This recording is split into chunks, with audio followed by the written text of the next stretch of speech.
Assalamualaikum warahmatullahi wabarakatuh. Alhamdulillah alladzi hadana li hadza wa ma kunna linahtadiya laula an hadana Allah.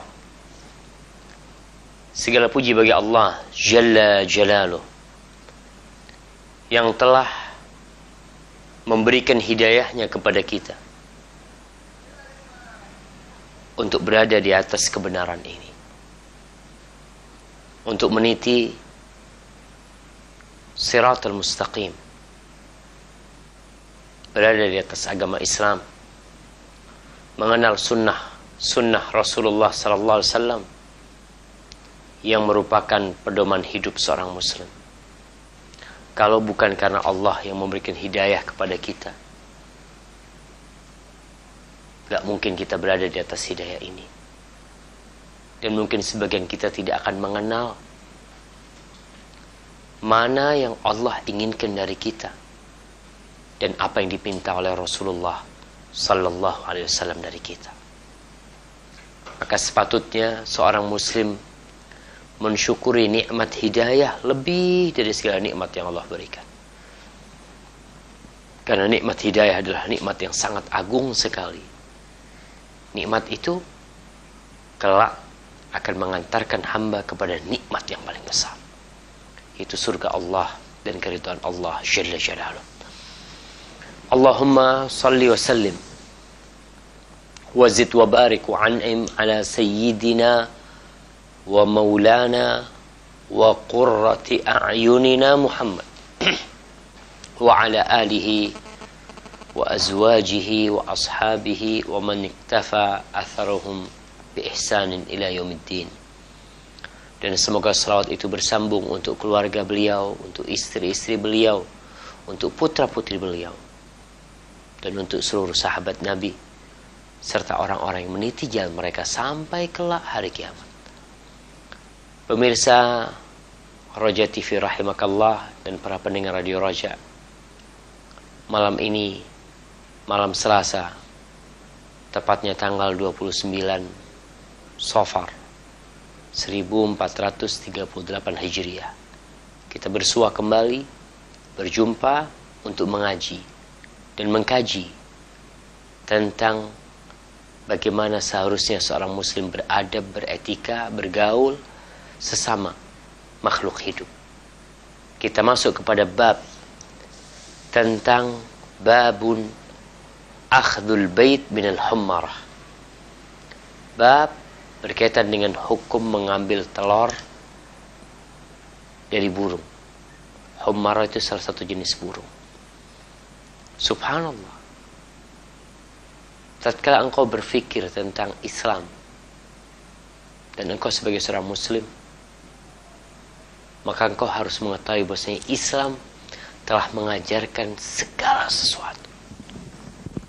Semua yang mendekatkan diri kepada Allah, menjauhkan dari api neraka, maka Rasulullah SAW telah mengajarkannya. Allah menurunkan Al-Quran Al-Karim tibyanan likulli syai', sebagai penjelas untuk segala sesuatu. Makanya kalau ada seorang di dalam dunia ini, muslim, menjadi profesor hukum, menjadi ahli ekonomi, menjadi ahli politik, tapi belum menyelesaikan Al-Quranul Karim dan belum menyelesaikan sunnah-sunnah Rasul sallallahu alaihi wasallam, maka dia bukan ahli. Karena kita mengetahui bumi ini milik Allah, Indonesia ini milik Allah, kita lihat lautan milik Allah. Nggak ada manusia yang memilikinya. Karena terbukti para pemilik-pemilik itu mati dan sirna dari muka bumi. Itu pertanda mereka bukan pemilik. Ya, mereka hanya orang yang dititipin. Tapi pemiliknya itu Allah. Dan Allah udah turunin tuh Al-Quranul Karim. Allah udah utus Rasulullah Al-Amin sallallahu alaihi wasallam untuk menjelaskan. Terus Kalau ada seorang muslim mengaku jadi ahli ekonomi, ahli politik, ahli sosial, ahli apa, terus belum menyelesaikan Al-Quranul Karim, kitab apa sebenarnya yang kau baca sehingga kau menjadi ahli? Apa sih yang kau pelajari?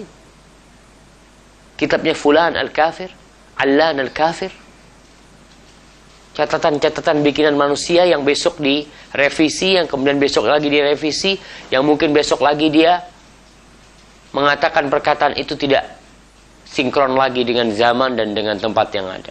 Tapi Al-Quranul Karim hudan linnas, petunjuk bagi umat manusia. Semua yang mendekatkan diri kepada Allah, baik itu dalam urusan ekonomi, dalam urusan sosial, politik, apalagi urusan tauhid yang merupakan asasuddin. Basicnya agama itu tauhid, la ilaha illallah. Maka tolonglah orang-orang yang duduk di atas sono, sapa aja.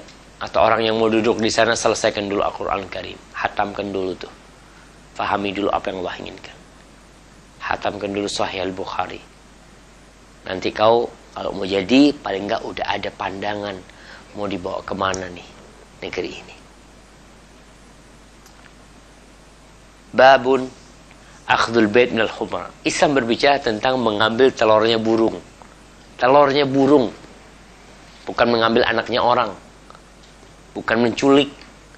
Telurnya burung ini dibicarakan oleh Islam. Imam Bukhari menyebutkan sebuah hadis. Qala haddatsana Talaq ibn Ghannam.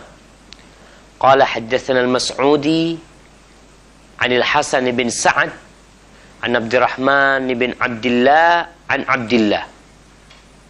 أن النبي صلى الله عليه وسلم نزل منزلا فأخذ رجل بيض حمرة فجاءت ترف على رأس رسول الله صلى الله عليه وسلم فقال أيكم فجع هذه ببيضتها فقال رجل يا رسول الله أنا أخذت بيضتها Faqala Nabi sallallahu alaihi wasallam urdudhu rahmatan laha. Subhanallah. Imam Bukhari telah mengajarkan kepada kami Talaq bin Ghannam. Dia berkata telah mengajarkan kepada kami Al-Mas'udi dari Hasan bin Sa'ad, dari Abdurrahman bin Abdullah, dari Abdullah bin Mas'ud radhiyallahu taala anhu. Anna Nabi sallallahu alaihi wasallam, bahwa Nabi sallallahu alaihi wasallam nazala manzilan, beliau singgah di sebuah tempat persinggahan. Biasa mereka yang melakukan perjalanan panjang ketika lelah capek akan istirahat.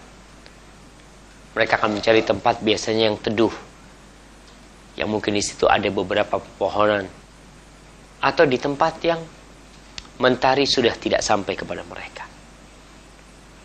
Rasulullah SAW singgah nih di tempat persinggahan itu. Fa akhadha rajulun baydha hummaratin. Tahu-tahu ada salah seorang dari sahabat yang ngambil telurnya burung hummarah. Hummarah itu mungkin lebih ke merah, burung warnanya merah mungkin ya. Tapi namanya hummarah. Faja'at tarifu ala Rasulullah SAW. Tahu-tahu burungnya ini datang. Dia terbang rendah di dekat Rasulullah SAW. Seakan-akan dia berbincang dengan Nabi SAW. Bayangkan burung mengadu kepada Rasul SAW. Binatang nih datang ke Rasul SAW. Lalu setelah Nabi mendengarkan aduan ini burung, beliau bertanya kepada para sahabatnya, ayyukum faja'a hadhihi baydataha. Siapa di antara kalian yang membuat dia bersedih, membuat dia shock mungkin ya, gara-gara telurnya ada yang ngambil. Mungkin dia cari makan, datang telurnya ada yang ngambil. Dan di antara manusia yang banyak, burung ini mendatangi Rasulullah SAW. Burung tahu dengan rahmatnya Nabi SAW. Burung, bayangkan, apalagi orang yang berakal, yang berakal sehat tentunya, yang waras secara berpandangan dan berfikirnya. Burung aja datang mengadu kepada Nabi SAW. Kenapa tidak mengadu kepada Abu Bakar? kepada sahabat yang ini dan itu. Lalu Nabi menanyakan, siapa di antara kalian yang ngambil telurnya nih? Faqala rajulun, ya Rasulullah, ana akhadtu baytataha. Aku tadi yang ngambil telurnya. Maka Nabi SAW berkata kepada tu sahabat, balikin. Rahmatanlah. Nabi mengatakan balikin sebagai bentuk kasih sayang kepada dia. Kesian nih. Nabi menyuruhnya sebagai bentuk kasihan.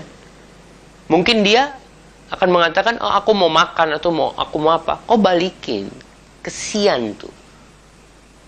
Karena seorang muslim adalah seorang yang penyayang. Dan Nabi SAW memang diutus sebagai rahmatan lil alamin. Beliau adalah rahmat untuk alam semesta ini. Bayangkan, alam semesta.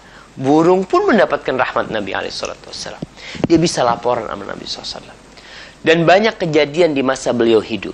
Sallallahu alaihi wasallam. Binatang-binatang yang mengadukan majikannya. Mengadukan bosnya. Dalam riwayat lain, kalau nggak salah riwayat Abu Dawud, yang diambil itu 2 anaknya. Maka Nabi SAW menyuruh balikin, kesian tuh. Kesian dia itu. Dalam artian seorang diminta berpikir, kalau kau yang diambil anakmu, gimana perasaanmu? Wallah jemaah, antum bisa bayangin ketika ada orang yang anaknya diculik umpamanya. Sebagian orang tua itu nggak mau makan, nggak mau tidur, nggak mau minum sampai anaknya balik, sampai dia lihat anaknya. Maka Nabi SAW hendak menggerakkan perasaan cinta dan kasih sayang dari sahabat ini yang mengatakan rahmatanlah sebagai bentuk kasihan kepada dia. Pernah suatu hari Rasulullah SAW didatangi oleh sahabat-sahabat Ansar.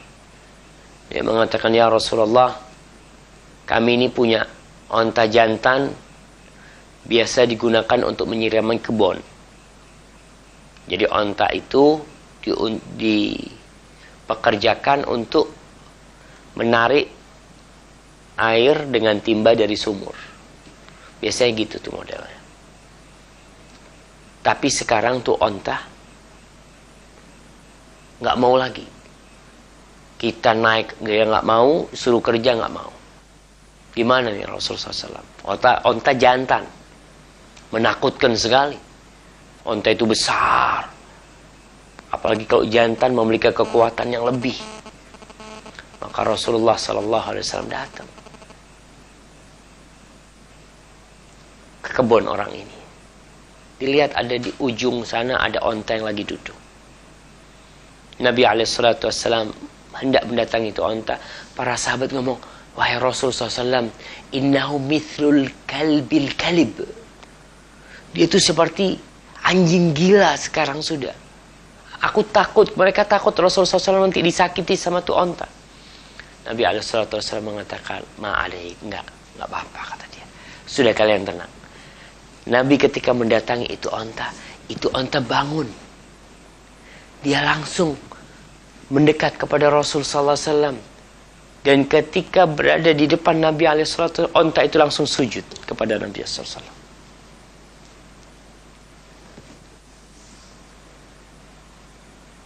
Akhirnya para sahabat ngomong, ya Rasulullah, ini onta nggak bisa bicara, nggak ngerti, bisa sujud. Apalagi kita yang berakal, seharusnya kita sujud untukmu, wahai Rasulullah SAW. Nabi mengatakan, ya Rasulullah SAW, nggak boleh orang sujud untuk orang lain, nggak boleh, kata Nabi SAW. Kembali ke kisah ini, akhirnya Rasulullah SAW pegang tuh onta, disuruh di tempat kerjanya mungkin diikat atau gimana, akhirnya dia bekerja. Itu onta mengadu kepada Rasulullah SAW. Ada onta seorang Ansor yang kurus keronta. Ketika dia melihat Rasulullah SAW lewat ke kebun mereka, onta itu langsung datang. Menangis dia, meneteskan air mata. Diusap lehernya sama Nabi SAW. Liman hadha? Punya siapa nih onta? Seorang sahabat Ansar, li ya Rasulullah sallallahu alaihi wasallam. Punya aku wahai Rasul. Alaihi salatu wassalam. Innahu ishtaka ilayya annaka tud'ibuhu, annaka tuji'uhu wa tud'ibuhu. Kalau engkau, dia tadi laporan sama aku, mengadu kalau engkau tidak memberikan makan yang cukup sama dia, tapi engkau berikan kerjaan yang banyak sama dia. Engkau membuat dia lapar dan tidak memberikan makanan yang cukup, kemudian dikasih pekerjaan yang berat. Bayangkan, ini onta, ada hak untuk onta, apalagi hak untuk manusia lah. Yang Allah katakan, walaqad karramna bani Adam, kami telah memuliakan anak Adam.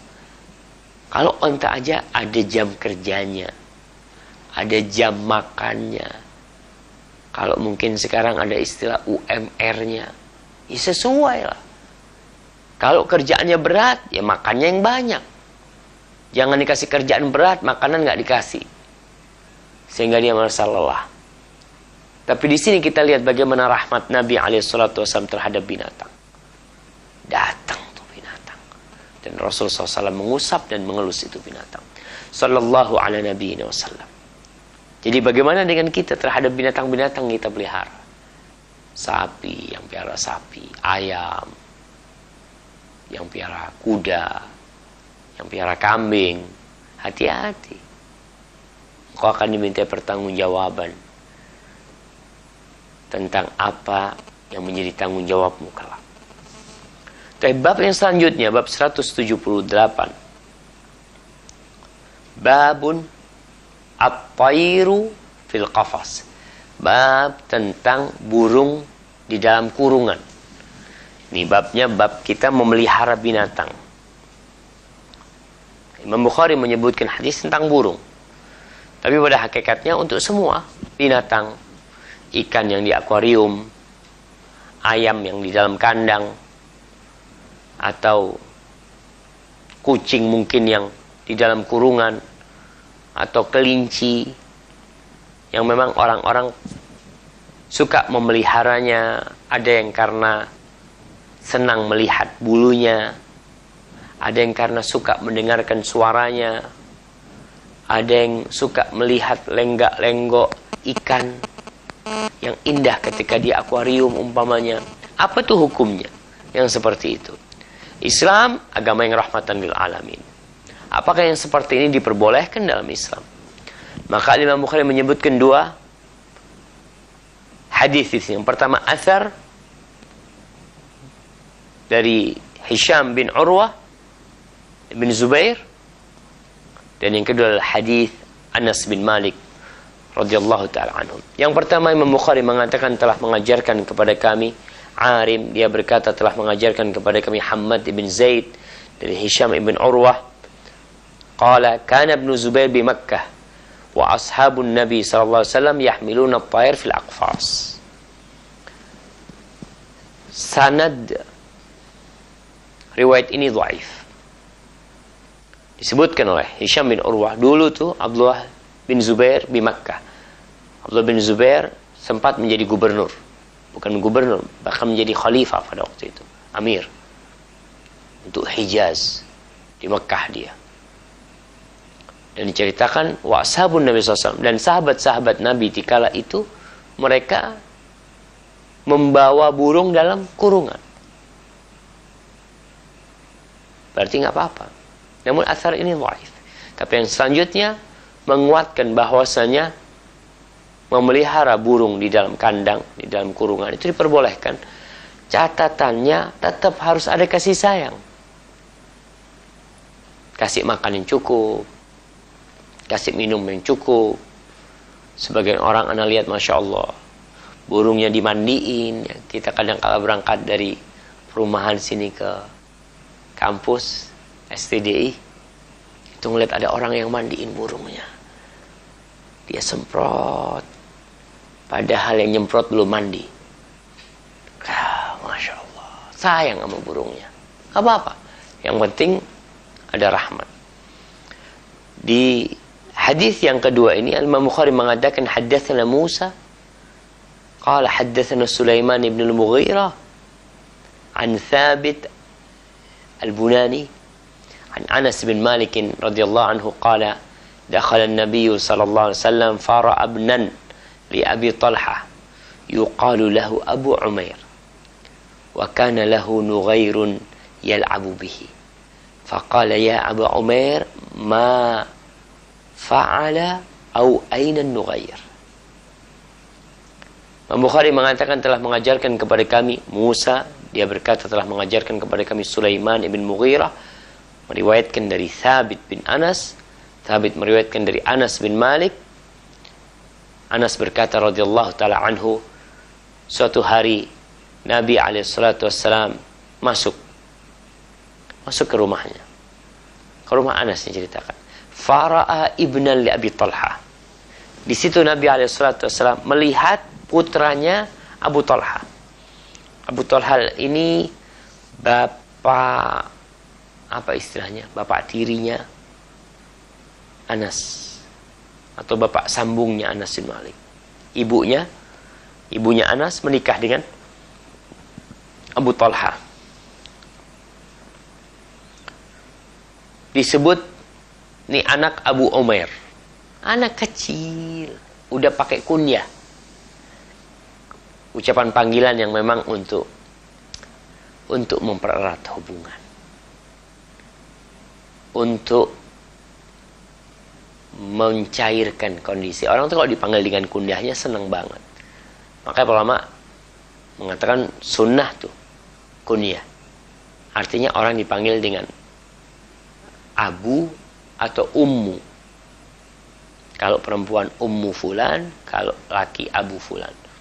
Kalau di Indonesia ada bapaknya fulan, ibunya fulan.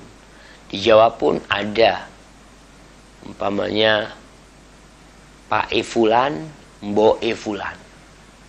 Itu ada di masyarakat, dipakai sampai sekarang ini di kampung ini orang kadang-kadang memanggil itu dengan nama anaknya. Maka Rasul sallallahu alaihi wasallam ketika melihat Abu Umair ini main sama burungnya mati. Wa kana lahu nughair yal'abu bihi. Dia punya burung nughair yang dia biasa bermain dengan burung itu. Faqala ya Abu Umair. Maka Nabi sallallahu alaihi wasallam hendak menghibur dia. Kan anak ini senang kalau diajak ngobrol. Anak kecil itu kadang-kala dia sedih ya. Ditanya kenapa? Ketika dia duduk di depan sepedanya mungkin sepedanya rantainya lepas. Itu kita nih tunjukkan kasih sayang kita. Kita berbagi kasih sayang. Lihat tuh anak ketika nangis. Kenapa nangis? Kata dia. Tanya.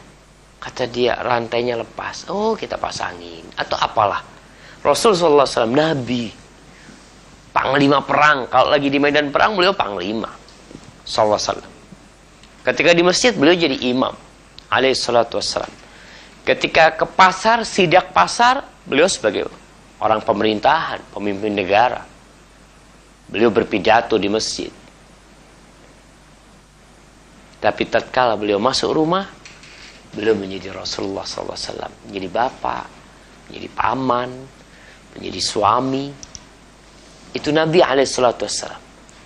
Maka Nabi berkata kepada Abu Umair, ya Aba Umair, ma fa'ala au aina nughair. Kemana tuh nughairmu? Kemana burungnya? Tuh anak biasanya cerita. Ketika ditanya, mama dia punya ayam, ayamnya mati. Tanya tuh, ayammu mana? Maka dia akan cerita. Maka di sini Rasul SAW beliau beramah tamah dengan Abu Umair. Terus apa hubungan kisah ini dengan bab yang disebutkan oleh Imam Bukhari? Bab tentang burung di dalam kurungan. Sangat jelas sekali bahwasanya burung itu kalau tidak dalam kurungan akan terbang. Kita lihat di kampung ini ada burung pipit. Tahu burung yang biasanya di sawah makan beras. Itu banyak dijual. Biasanya kandangnya kecil-kecil, kurungannya itu ya. Itu anak-anak kecil biasa beli. Apa hukumnya kayak gitu? Nggak apa-apa. Asalkan dirawat, kasih makan. Tidak disiksa. Dan orang tua harus memberikan arahan. Ya namanya burung diajak main ya. Ya kadangkala ya kecapean tuh burung. Sampai mati akhirnya. Anak-anak Masya Allah. Ada yang punya kelinci. Ya namanya anak kecil. Si anak lagi makan soto. Ngelihat kelincinya datang. Dikasih makan soto. Makan tuh kelinci. Mati akhirnya tuh kelinci. Ya itu anak-anak. Ada yang dimandikan. Kadangkala ya orang tua harus perhatian juga. Kadangkala kita melihat di perumahan sini. Ada kucing baru punya anak kecil-kecil. Masya Allah. Tuh anaknya dipegang sama anak kecil dimandiin. Allahu Akbar. Ya kita harus perhatian. Boleh bermain dengan binatang yang memang untuk menghibur diri. Tapi jangan sampai itu tersiksa. Ketika tersiksa, akhirnya sakit dia. Sebagai yang tadi kita sebutkan, onta yang dipekerjakan lebih dari kemampuannya. Itu termasuk menyiksa. Ketika dia nggak dikasih makan dengan cara yang benar. Maka para orang tua yang memberikan kepada anaknya beberapa mainan, binatang itu ya diperhatikan. Seperti burung atau ikan. Ya namanya anak kecil ya. Kadang kala ikannya ditangkap, dipegang, dikeluarkan dari air, kemudian dimasukin lagi, keluarkan lagi, masukin lagi. Ketiga kali dikeluarkan dan tidak pernah balik ke air lagi. Nangis tuh anak biasanya, ikannya mati. Tapi yang jelas diperbolehkan memelihara binatang di dalam kurungan, asalkan diperhatikan makanan dia dan kesejahteraannya. Masya Allah, kita diperintahkan memperhatikan kesejahteraan binatang. Dalam Islam jangan bicara manusia, binatang. Binatang kita dibilang, apalagi manusia. Mungkin ada yang mengatakan, iya Islam hanya memperhatikan manusia yang muslim. Lah, sampai orang-orang kafir pun diperhatikan. Ketika negeri-negeri itu dikuasai oleh Islam, dan sebagian orang yang membayar jizyah, membayar model jaminan lah, atas keamanan buat mereka yang diberikan oleh umat Islam, dalam kondisi mereka hina. Tapi dijaga sama Islam. Kalau ada musuh yang hendak menyerang kota itu, bukan orang-orang kafir di kemudian, oh bunuh tuh orang-orang kafir. Lah, dilindungi nama Islam. Tuh kalau mau belajar Islam, belajar yang benar. Dari mana? Dari Al-Quranul Karim. Kitab yang kita harus balik ke situ tuh. Umat Islam harus balik semuanya kalau kepingin jaya kembali, kepingin terhormat kembali. Apapun jabatanmu, ingat nih. Kalau engkau tidak menjadikan Al-Quran dan Sunnah Rasul SAW sebagai pegangan hidupmu, engkau akan hina. Nabi SAW mengatakan, وَجُعِلَ الصَّغَارُ وَالذِّلَّةُ عَلَى مَنْ خَالَفَ أَمْرِ. Dan Allah jadikan kehinaan, kerendahan buat mereka yang menyelisih perintahku, kata Nabi SAW. Maka kembali kita pelajarin Islam yang benar, supaya kau tahu bahwa engkau adalah hamba Allah yang sebentar lagi akan meninggalkan dunia ini. Semua jabatanmu akan kau tanggalkan semuanya. Sebelum mati aja udah ditanggalkan. Akan pensiun, akan tidak jadi pejabat lagi. Maka tolong nih, kembali kepada Islam. Buat masyarakat umum juga, buat mereka yang hidup di pasar, buat mereka yang hidup di jalanan, buat mereka yang kaya, yang miskin, yang pedagang, yang bisnismen, yang wira swasta, yang pegawai, belajar balik lagi itu Islam nih, supaya tahu kalau Islam bicara tentang bagaimana hukum mengambil telurnya burung. Islam berbicara tentang bagaimana berbiara atau memelihara sesuatu di dalam kandang. Supaya jangan sampai orang-orang mengatakan, oh barat itu Masya Allah mereka. Kalau di rumah seorang, kalau ada orang yang punya kucing, kemudian orang itu safar nggak balik, kemudian kucingnya meong-meong di dalam rumah itu, maka tetangga yang lain akan melaporkan ke polisi. Sehingga sama polisi, rumah hidrobrak, kucingnya diambil, orangnya balik ke penjara. Oh, itu barat ya gitu. Allahu Akbar. Engkau muslim, membanggakan mereka. Kenapa kau bangga sama mereka? Karena kau nggak tahu Islam itu apa.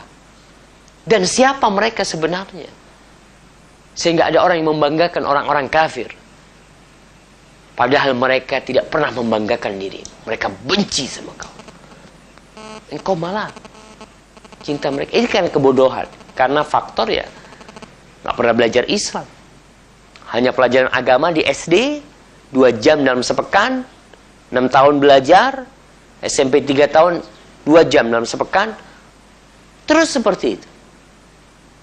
Mungkin dia mati tidak pernah hatam Al-Quran kali. Padahal dia sudah hatam kitab-kitab yang besar-besar. Kalau mungkin dia sebagai advokat, sebagai jaksa, sebagai hakim, mungkin dia sudah menyelesaikan kitab yang tumpuk-tumpuk. Tapi Quran yang gak pernah diselesaikan. Mau dapat petunjuk, ada. Gak usah capek-capek kau cari. Nabi SAW diturunkan kepada Al-Quran, kalamullah, dan baca hadis-hadis Rasul SAW sehingga kita tahu. Baik, kita masuk ke bab yang selanjutnya, yaitu babun yunmi khairan bainan nas. Bab tentang memindah omongan baik kepada di antara manusia. Kalau anma yunmi itu artinya memindah kebaikan.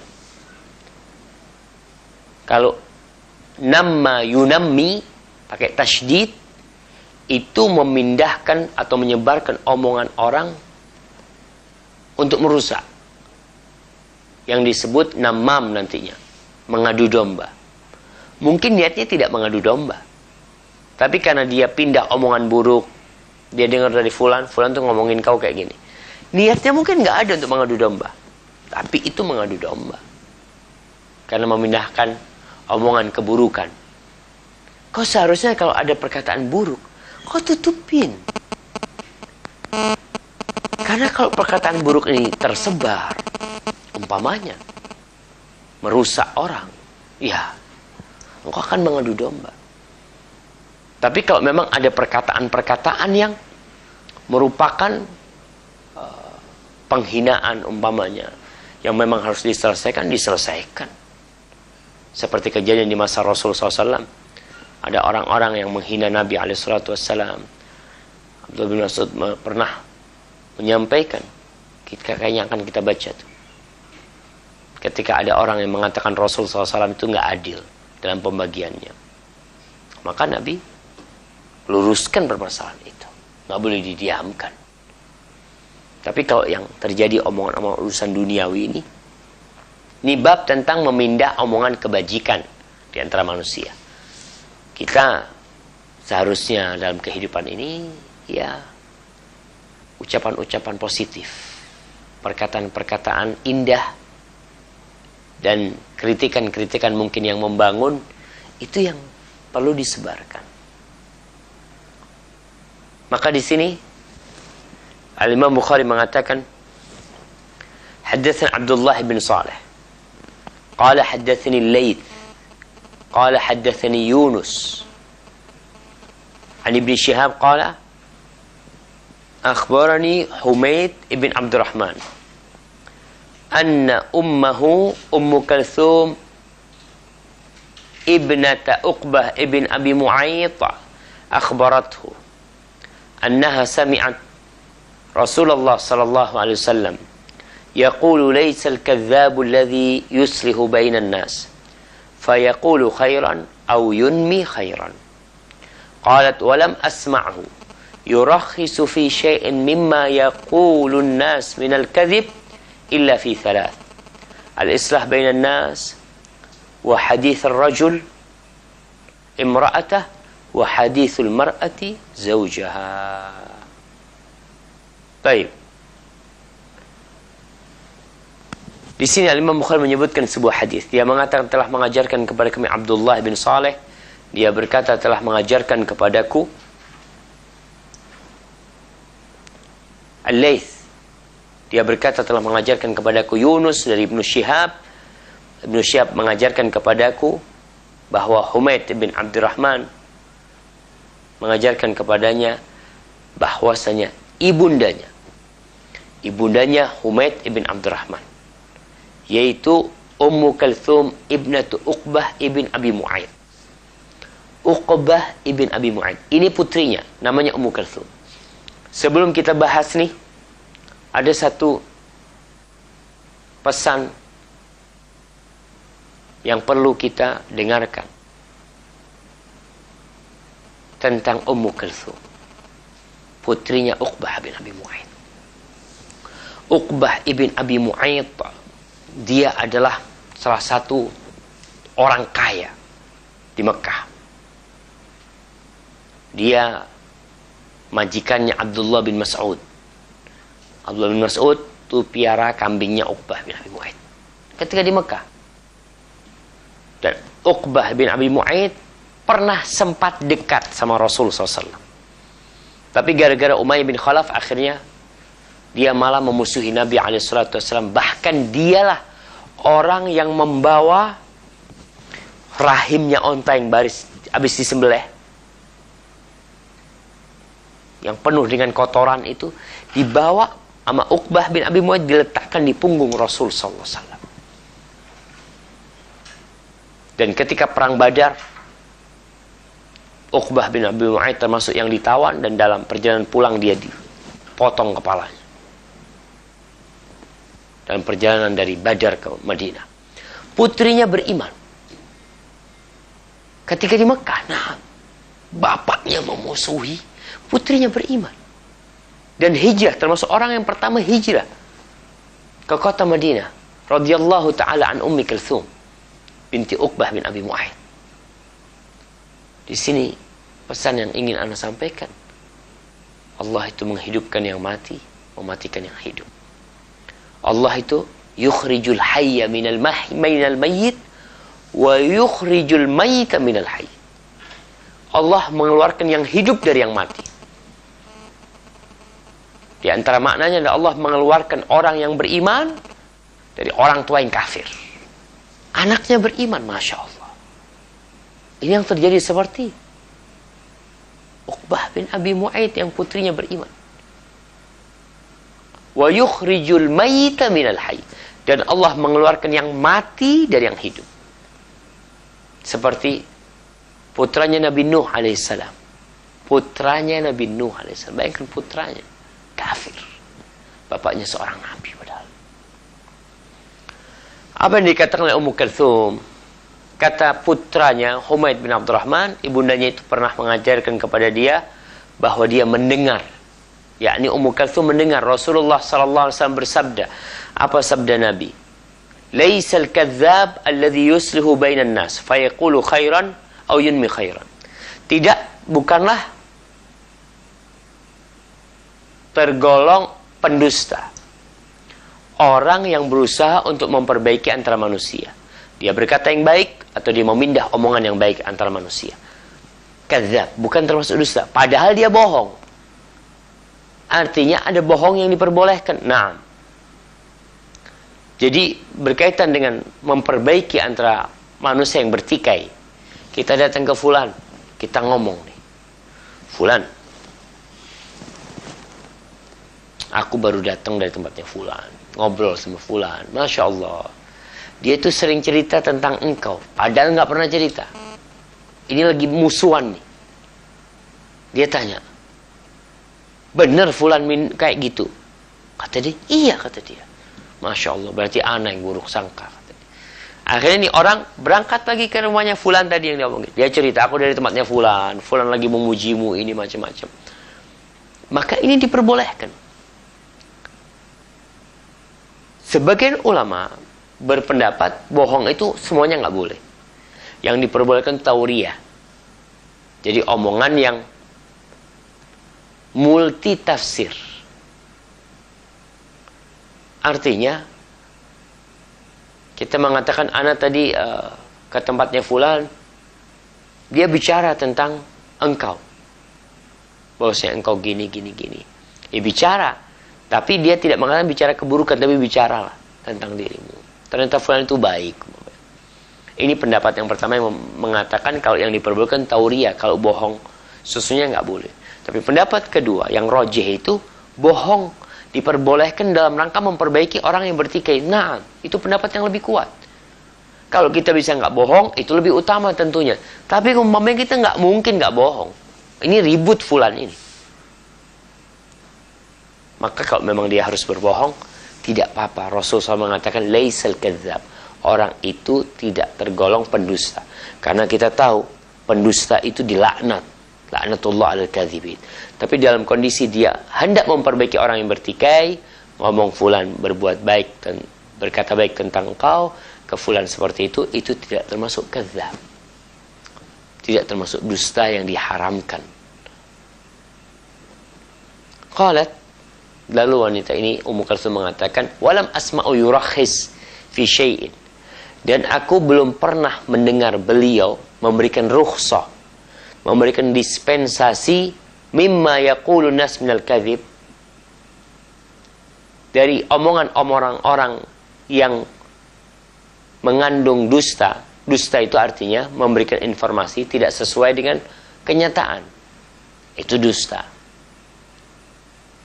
Dikatakan ada tabrakan padahal nggak ada tabrakan. Itu dusta. Orang itu berbicara, kamu tidak berbicara, itu dusta.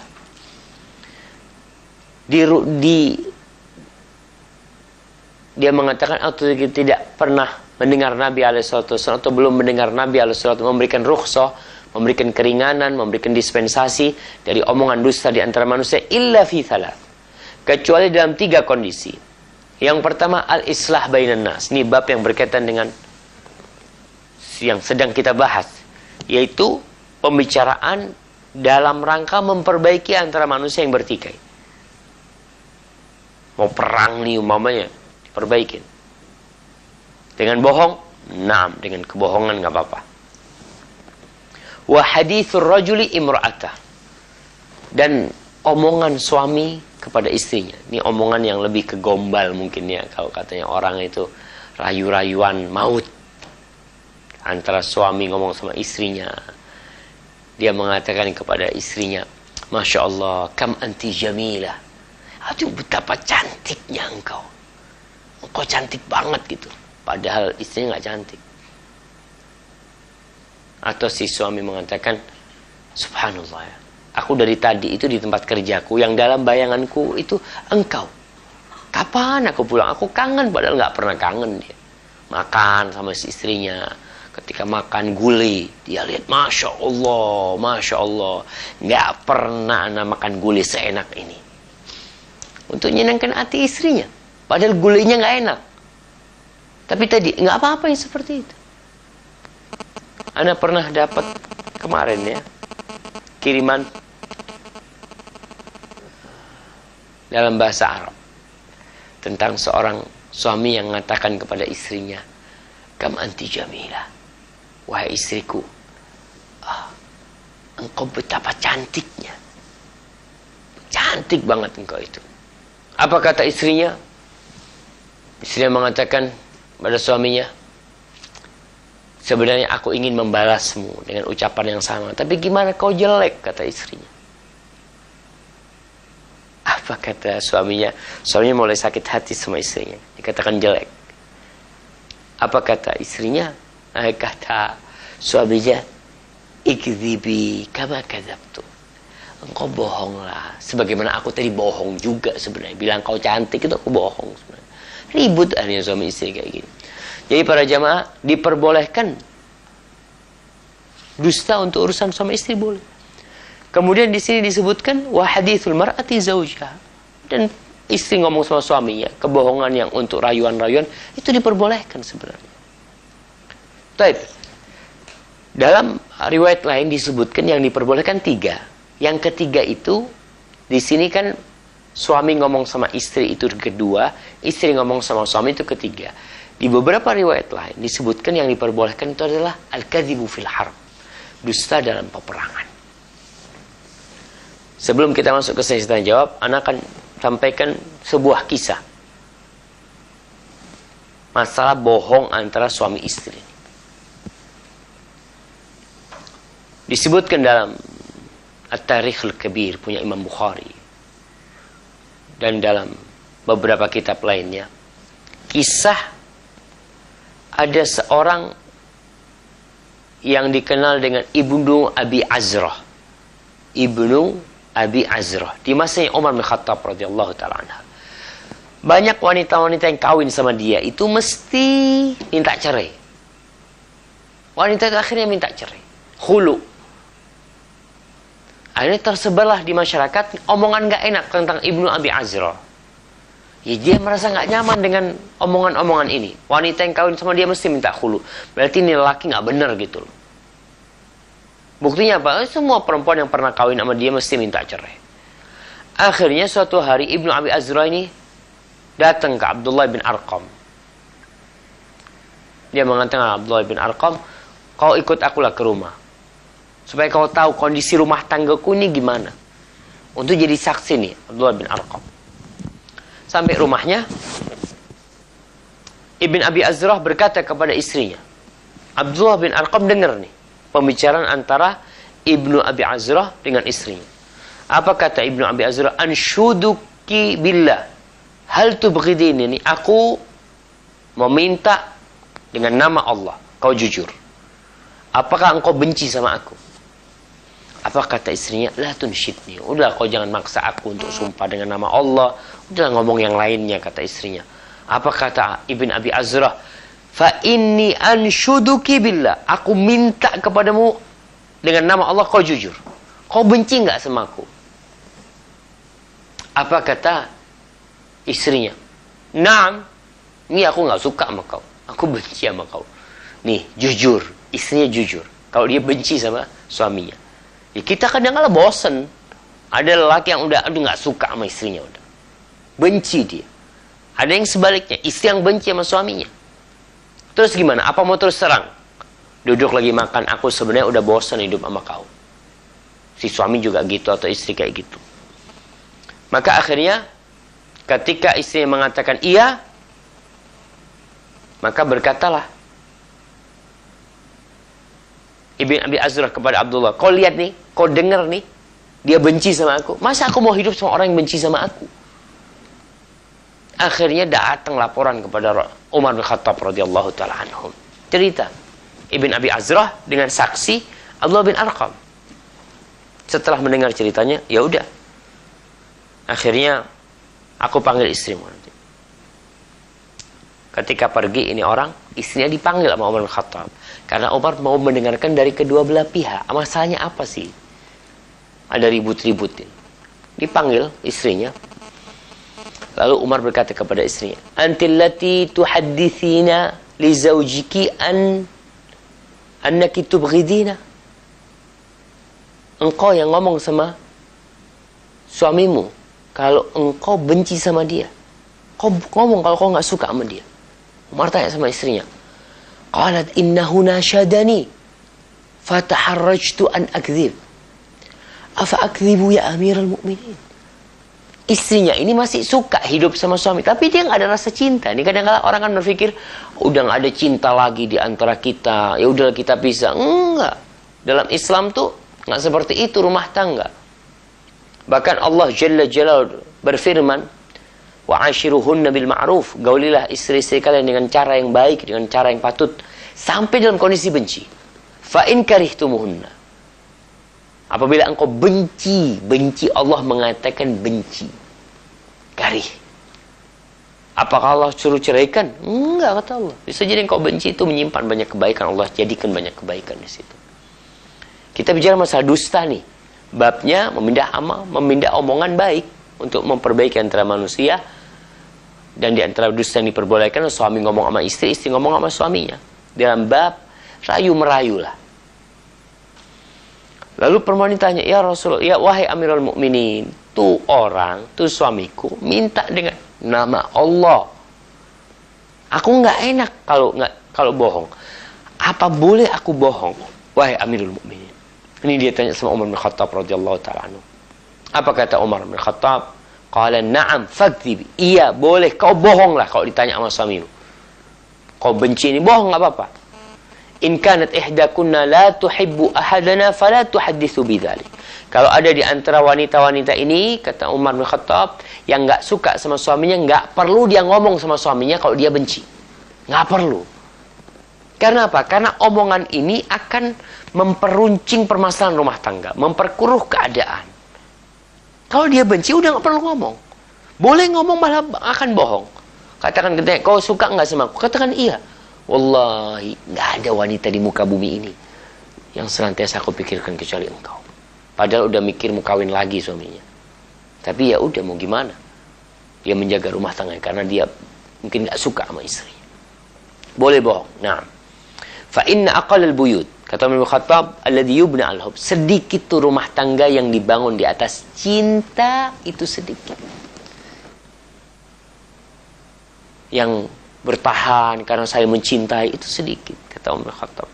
Walakinna an-nas yata'asharuna bil Islam wal ihsan. Tapi orang ini bermuamalah sama istrinya, sama suaminya, kehidupan rumah tangga ini kebanyakan itu dibangun di atas Islam dan ihsan, dan keinginan berbuat baik sama istrinya, sama suaminya umpamanya. Banyak istri yang ketika bertahun-tahun nikah sama suaminya, dia udah bosan sama suaminya.